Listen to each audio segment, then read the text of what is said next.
Hey, howdy, and welcome, kids, to Conscious Embodiment for January 8th through 14th. Astrology and Dreams with Dr. Michael Lennox. That's me, your host. Happy to come back to your ears today to talk about the second week of the new year. How's your 2024 going, Zoe? Pretty chill so far. Nothing of note in either way, so I'm very happy.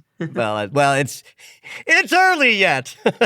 No, actually, it's in general, it's going to be a year similar energetically to last year. And if you're in this podcast and you didn't tune into my Astro overview for the year, go to michaellennox.com and get your copy of the recording. It's filled with all kinds of stuff. But let's start this podcast off as we always do with a question. And I loved this question for a number of reasons, because I'm going to share some personal stuff with you guys today as a result of this. All right, here we go. From Susanna in Austria. Dear Michael, I was wondering about your view on addiction and spirituality as qualities of Neptune. I once heard that people who have Neptune in their first house or sun or ascendant in Neptune, I think she might mean in Pisces, well, at any rate, do have a disposition to drugs and alcohol, which can be transformed into spiritual awareness.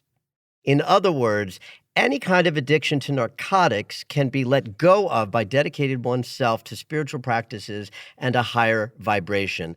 Like the AA are using a lot of Christian techniques and ideas about God to help their members to deal with recovery from abuse of narcotics. Sorry for my English, but I hope you understand my question. Yes, I do. Best regards and Happy New Year. Your faithful listener from Austria, Susanna. I love this question. I love this question because I have a history of addictive behavior throughout my whole life, and my experience of Neptune in my chart reflects both my sense of addiction and my experience as a spiritual teacher. So let's just talk about Neptune in this way. 100% Neptune is the Great Spirit, our connection to our spiritual center. And addiction is also under the purview of Neptune, because addiction ultimately is really just the desire a person has to change the feelings that their body is expressing by taking a substance that changes it immediately. And the very same thing can be achieved through your spiritual connection. The difference is you pop a pill and it happens in an instant. You know, that what you get with a little medication would take you maybe, like hours and hours of meditation to achieve. So there is absolutely a connection to Neptune in anybody's chart to have a conversation with them about their relationship to both spirituality and addiction or escapism. I have Neptune in the 11th house, which is the house of community and social circles that gather around you. So as a 60-year-old man who's worked himself through wounds and feels pretty integrated at this point in my life, that 11th house Neptune is very much reflecting my identity as a spiritual teacher. That people out in the world, in my circles, view me as somebody who offers guidance from his own spiritual experience. But you can be assured that Neptune in my 11th house meant that when I was young and stupid and in my addiction, that most of my lessons were public and humiliating. I'd learned all my humility through humiliation. Oh, wow. As a younger man. And that's because my addiction operated publicly because Neptune is in my 11th house. I could absolutely make a kind of a vote for Neptune in the first house would be something that would at least spark the question in a session, what's your relationship to addiction or escapism? Sixth house is daily routine house. Someone with Neptune in the sixth house might have a desire to escape every day, but that same placement could be reflecting a level of discipline in a spiritual practice because the planet of spirit is in the house that reflects daily routine. So the AA model works for those that it works for. It works if you work it. That's right. It works if you work it. Listen, I would not live my life over again without all of the visits to 12-step programs that I went through, including the first one, Narcotics Anonymous at 23, where just working the steps at 23 set me up to become a spiritual teacher later in my life, because as a very young man, I was being taught that if I don't address this addiction, my life won't work.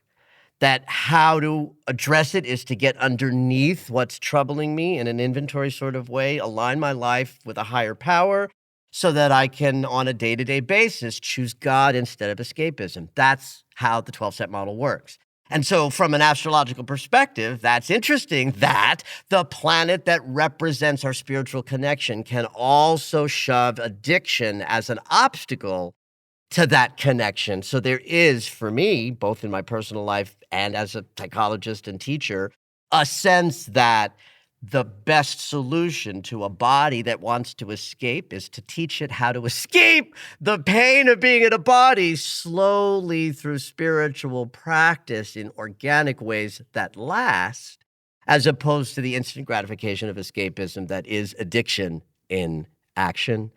Both are ruled by Neptune.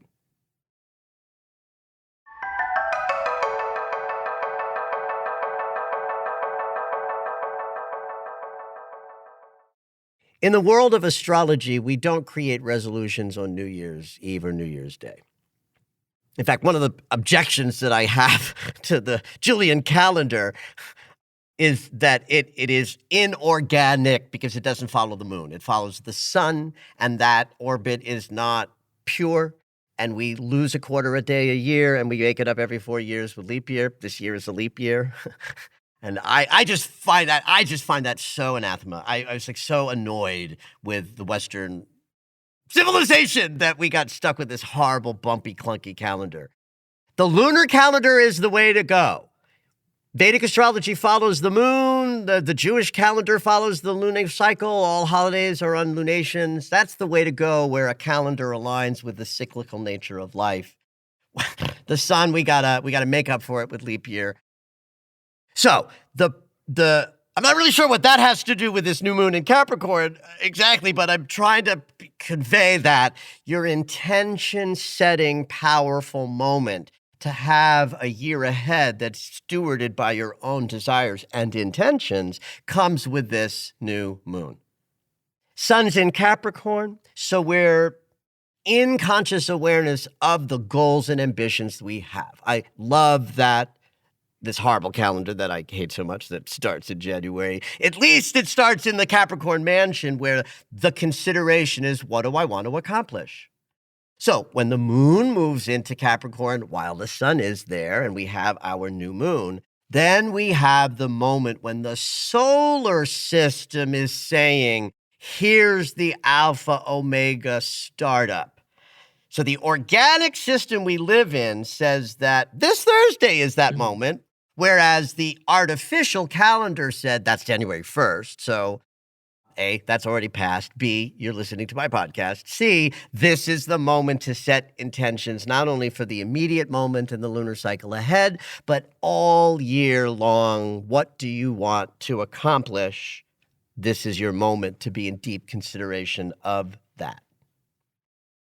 The new moon is January 11th at 3:58 a.m. Pacific. So that's like the wee hours of the morning on, at least in my time zone. That makes the richer, more intention-setting part of the lunation January 10th. So I like to guide people to do their intention setting in the dark of the moon. The dark of the moon is the time between when the moon enters the sign that the sun is in, but before she catches up with the sun at the new moon. In traditional astrology, classical astrology would say, do not set intentions in the dark of the moon for things you desire. Set intentions for things you want to be done with or free of. To me, that strikes me as superstitious and an old-fashioned way of approaching new moons. So that's one of the many classical astrology things that I reject and say the dark of the moon is the most fertile time, when the fertile soil of the law is just ready. It's rich and ripe and open, and we've dug the trench. It's the perfect placement time for the seeds of your desires. So, sometime before 4 a.m. on January 11th Pacific time, if you can. This lunation is close enough to Pluto to be including the Lord of the Underworld as a kind of sidebar energy that's part of this full moon. The fact that Pluto is at the 30th degree of Capricorn, the very final degree that puts him in a place of mastery around our power and authority and gravitas consciousness, steeped in the mansion of the structures of our lives and how we, understand responsibility and what we're building. That's all a Capricorn consciousness.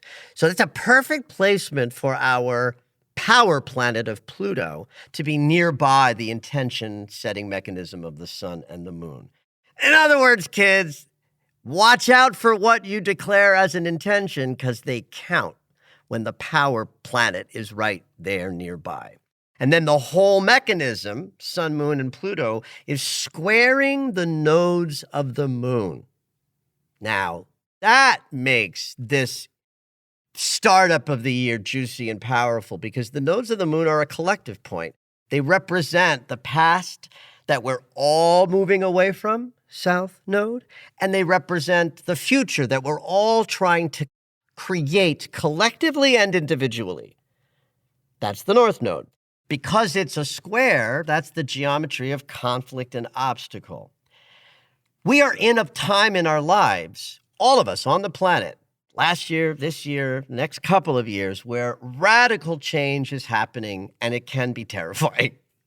The astrological transit that's behind the idea that the old world is dying off and a new world is being created was last summer. Pluto squared the nodes exactly, right? And I talked a lot about this, at the power point of change and transformation at the deepest level, Pluto, in conflict and obstacle energy with the past and the future at the same time.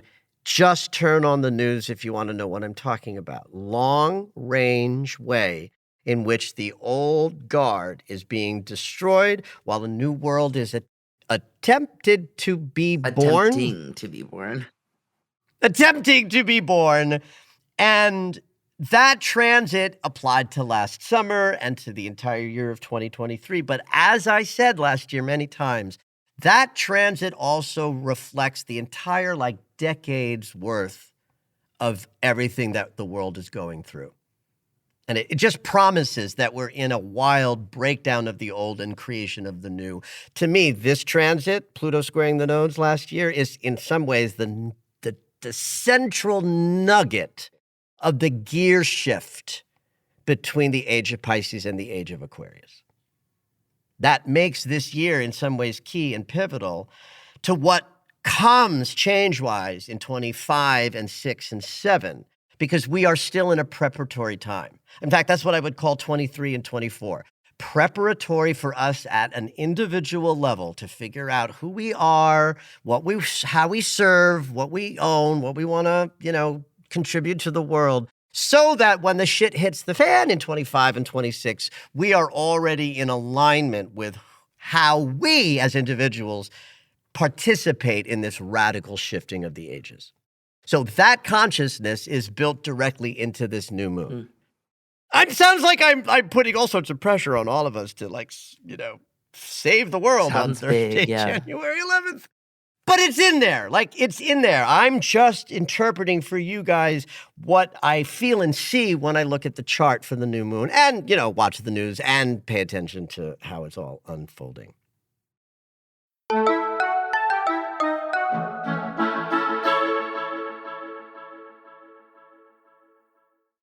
There's a gorgeous trine between Venus and Chiron that's exact in this new moon. I love that. How would you operate in the world if you felt like you were free of wound in the heart? That's available in this new moon moment. We will be as free of wound as is currently possible based on your narrative and what you're going through at an individual level. And then Mars and Jupiter are in an exact trine of their own, Mars in Capricorn trining Jupiter in Taurus. Those are earth signs. Jupiter promises us manifestation. We can, the trope there would be like, you can have anything you want, says Jupiter. Mars says, well, I can have anything I want as long as I'm capable of producing it. Mars in Capricorn is all about what you are producing. It's a beautiful place for Mars to be. He loves it in Capricorn. Goal-oriented, build stuff, make shit happen. In a trine with Jupiter, it's like, ooh, I'm so hopeful about the year ahead. Right? So if I emphasize the heaviness of a new moon conjunct Pluto squaring the nodes, and I say, holy shit, guys, this counts. We are in a world gone mad, and it's only getting worse as time goes by. We got to be ready and prepared. Set intentions to know what you want to accomplish. And then we get the benefit of the heart in the most healed posture possible by trining Chiron, and our bodies ready to take on the world for the year ahead, trining Jupiter, saying, I got this, I want this, I'm ready. So it's a beautiful energy of a new moon, and it's important, and think about it as your moment to declare the year ahead that you desire, because the more self-actualized and powerfully contributory we are at an individual level, the better time we will all have of creating the world we desire as the shit hits the fan more in 25, 26, and beyond. Have at it.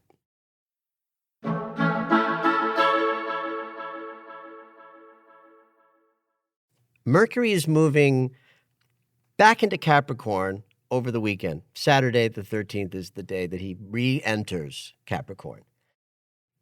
So if you recall, this is where Mercury's retrograde started. So we are still in the third act wrap-up of Mercury's retrograde cycle. He's moving forward. He turned around the night of January 1st, early January 2nd. And so we've been in the wrap-up since the turn of the year. And now, with Mercury moving back into Capricorn, it's just going to re-trigger any of the triple transit experiences that happened when he was in Capricorn before he backtracked into Sagittarius. Now, if this is all too much, like if you're sitting there going, what? Where's Mercury? All you really need to know is that we're still in the wrap-up of his cycle, so there might be some things that occur in your communication and negotiation during the week that will be wrapping up its issues that came up in like late November, early December when the cycle was first triggered, and then the backward motion, which was the latter part of December. We're going to be wrapping some stuff up. Mercury is quiet this week, so there isn't a triple transit to speak of, but he does move back into Capricorn, which was part of his retrograde cycle. On December 23rd, that's when he dropped back into Sagittarius while retrograde. There might be something to glance back to around that date when he changed signs during his retrograde. So look back to that date, and then you might see some bump in the road that happened right at the end of December that might be part of this coming weekend. And also just know, outside of talking about Mercury's retrograde cycle, Mercury will spend the next 3 weeks in a sign that's all about making your dreams a reality by turning them into form. So there's a positive sense of setting intentions in a Capricorn mansion on a Thursday while Mercury is in Sagittarius, a sign where he's not so comfortable. He's in his detriment here. There's too many thoughts, too many ideas, too much scattered thinking. So while we're setting intentions in a very grounded, stable, slow and steady pace mansion of Capricorn, our minds are still sort of like scattered. What happens on Saturday is that our minds then join the consciousness of where the sun is and where the new moon was. And so from Saturday on, our neck up experience can join in with the goals and intentions that we've set in the new moon. And so we get to enjoy a mind and a perception that is easily focused on what we want to accomplish and should provide an extra wave of discipline for the rest of the month.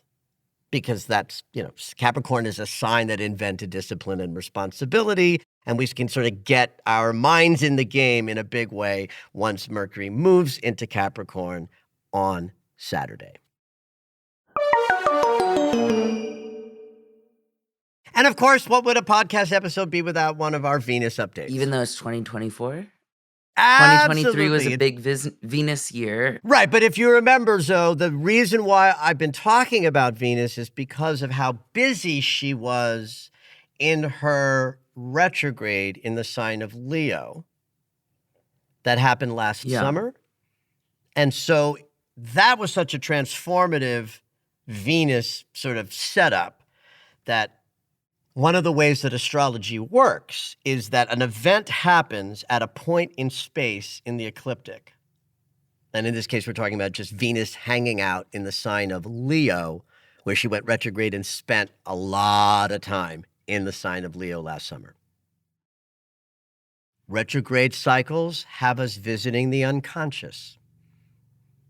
So with Venus going into the unconscious in a retrograde cycle, we got to do some work under the surface. But then Venus left Leo. The retrograde ended. But that consciousness still exists in mind because it occurred. And so then what astrology shows us or teaches us or does is Venus keeps moving around the ecliptic.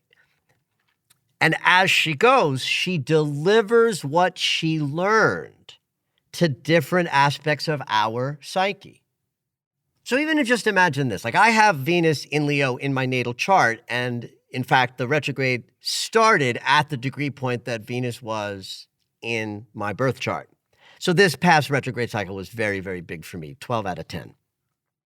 So now just imagine Venus moving all the way around the ecliptic for the year between last summer and next summer when she returns to Leo.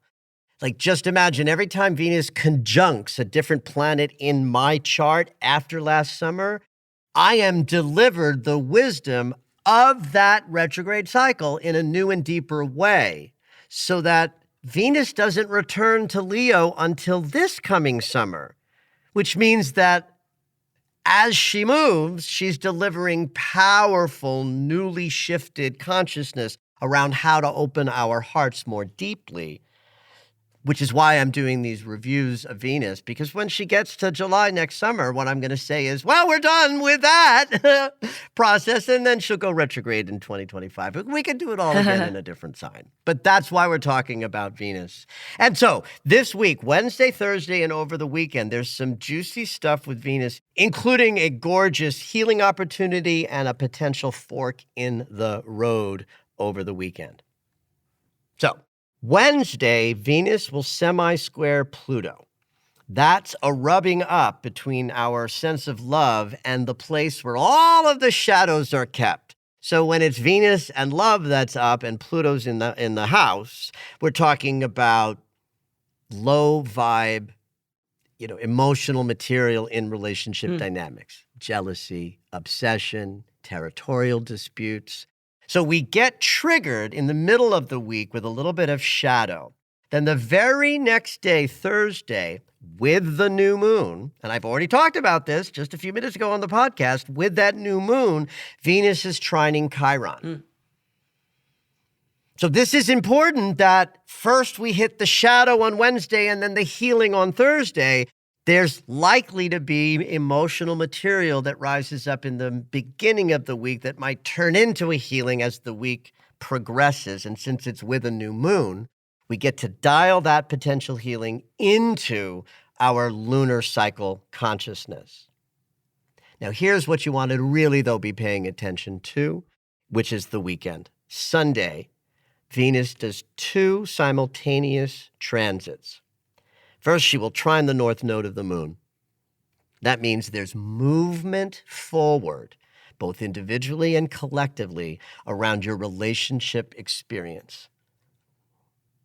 It's a beautiful sense of, here we go. This is where we're heading next. It's nice and easy. We know where we're going. It feels right. We move in that direction. But the same day, on Sunday, Venus will also create the great eliminator angle, the inconjunct of the quincunx with Uranus. the great awakener that creates very sudden and unexpected changes.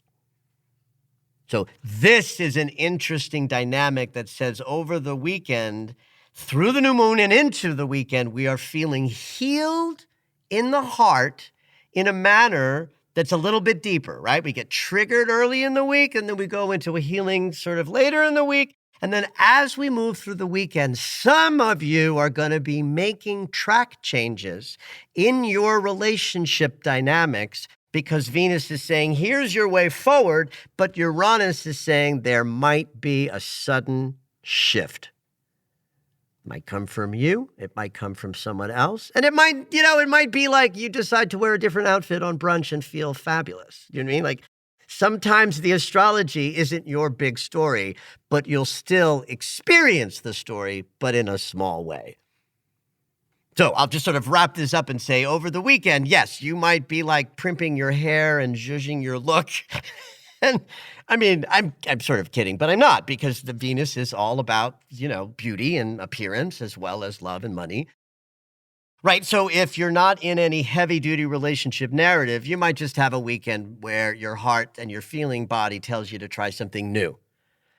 But if you're in a more difficult relationship dynamic or something in your emotional body that's difficult that you're healing through, it's also an important week, and you want to look for the new choices that rise up over the weekend because of the healing experience you had during the week.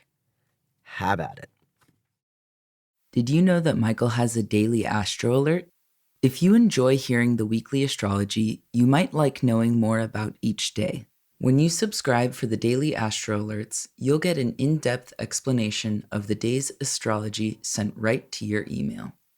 Subscriptions are only $10 a month, or you can purchase the yearly subscription at the reduced price of $100. To subscribe, head over to michaellennox.com.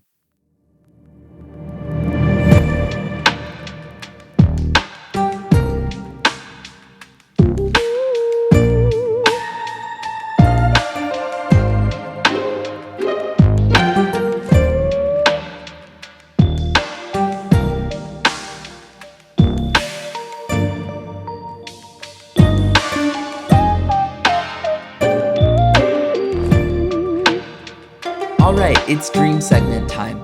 Every week, Dr. Michael will interpret dreams that are sent in via email or take a live caller. If you would like your dream interpreted on the podcast, you can go ahead and email us at dreams@michaellennox.com. Hopefully your dream will make it onto the show.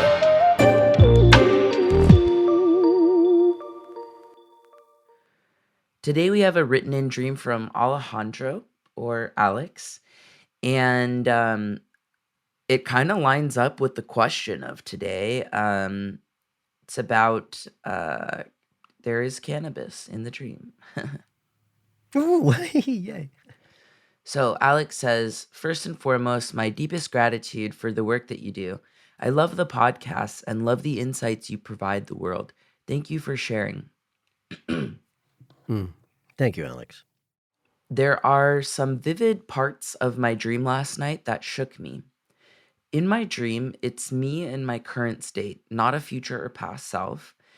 It's around dusk, still plenty of sunlight, but I know that the night is coming. In the dream, I understand that my wife and 2 kids won't be around that night. I have a wife and 2 kids in real life. I feel a freedom to do as I please. I'm free. I choose to go to a comedy club. I've taken many improv classes in real life. As I approach the club, I'm greeted by friends, and while I can't see their faces, I know that they are friendly. One of them passes me cannabis. I've been cannabis sober for 6 months at the time of this writing. I inhale, and it tastes like an unlit, half-smoked cigar. I used to also smoke cigars. I almost immediately pass out. I used to smoke cannabis until I passed out on the couch back in the day. So there's a lot of context here. I wake up at home in a daze, no idea where my car is. All of a sudden, I'm driving a car. I'm falling asleep while driving, and I'm struggling to keep my eyes open to drive. My eyes close, and suddenly I feel like my car has driven off a cliff. Then I wake up. Thank you, Alex. Well, fabulous dream and perfect, Zoe, for bringing a dream that talks about addiction. I love when the themes show up. And in some ways, I think this dream interpretation might be a little disappointing Really? from this perspective. Well, from this Okay. perspective, I have a lot of experience with addiction, recovery, perceptions around that. While I'm in a very different place in my life now because I do smoke cannabis. I smoke cannabis on the daily. I smoke like a person who has an addictive personality.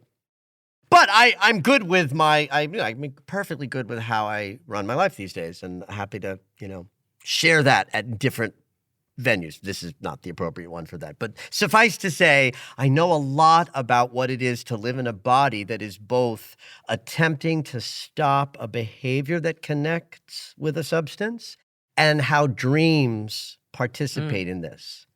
Because I had my own experience of a time in my life about 20 years ago when I was in the worst sort of re-upping of my addiction, my addictive behavior. It was exactly 20 years ago. It's like I revisited my addiction and went deep. And what I noticed was while I was using substances and attempting to be sober, but was not sober, I had dreams of being clean. And the minute I got clean in my daily life, I started having dreams of using. I was like, oh, I already know this. I know that dreams are compensatory. In fact, that was one of the big things that Freud postulated about dreams is that he called them wish fulfillment. I call them compensatory dreams. But a person who, like Alex, who is clean and sober from a substance in their waking life, who dreams of using the substance, I think is helping themselves stay clean by the unconscious participating. Alex's unconscious gave him a message that says, you're good, you're in your current state, all is well. That's what he says, me in my current state. I'm in a place of light, right? So plenty of sunlight, he says. So I'm not in my shadow work. Alex is not in the shadow exactly. He's in the light, but dusk hints that shadow is coming. But he makes a big point of this. He doesn't say dusk. He says dusk, plenty of sunlight.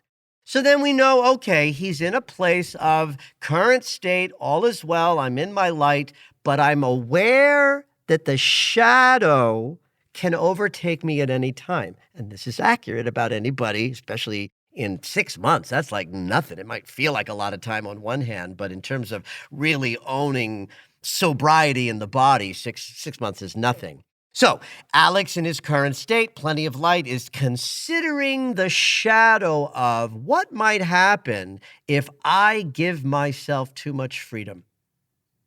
It's very common in 12-step rooms. I don't know if Alex is in a 12-step, so forgive me if I'm projecting that. But at 6 months of sobriety, that sobriety is tenuous. So the psyche is participating in Alex's desire to stay sober by saying, here's what might happen if I allow myself too much freedom. I mean, that's what the dream is basically taking the accountability humans out of the picture. Hopefully Alex is getting sober for his own sake, but it is his wife and 2 kids that might be the accountability reason why he needs to not go into the freedom of I can do anything. I mean, that you hear this a lot in 12-step rooms where people say, like, they hint at, well, I'm doing good now. I think maybe I can use again. Right? That's a common myth for some people when they're in that beginning struggle. So the fact that Alex has done comedy in life makes the comedy club just about a space that doesn't include his family and a place where he has perhaps experienced joy in the past And not for nothing, comedy clubs is not exactly the most sober place in the world. And comedians not exactly the most sober people. No way. And so it's interesting that it's friendly faces that hands him cannabis, because at a certain level, the evil isn't cannabis. The problem isn't cannabis. It's Alex's relationship with cannabis. So it tastes awful. He passes out, just like what happens in his, previous waking life experience of too much cannabis. It's like literally his psyche is saying, here's the impact of you as an addict. It may look sunny and bright, but that shadow of any minute you could make a choice that doesn't serve you because you're just feeling free, like you don't have to pay attention to it. And the dream is just supportive. So that's what I mean by it's like, I don't know that this is going to be a dream interpretation where people go, oh my God, that image, I didn't see that. Or, oh, what an interesting interpretation of that image. Like it's just a using dream so that Alex can wake up the next day and not smoke any cannabis. Thank you for listening to Conscious Embodiment, Astrology and Dreams with Dr. Michael Lennox. You can find us on Apple Music, the iHeartRadio app, and anywhere you find your favorite shows. Head on over to michaellennox.com for information on astrology readings, the daily Astro Alert subscription, upcoming classes, and to join the mailing list.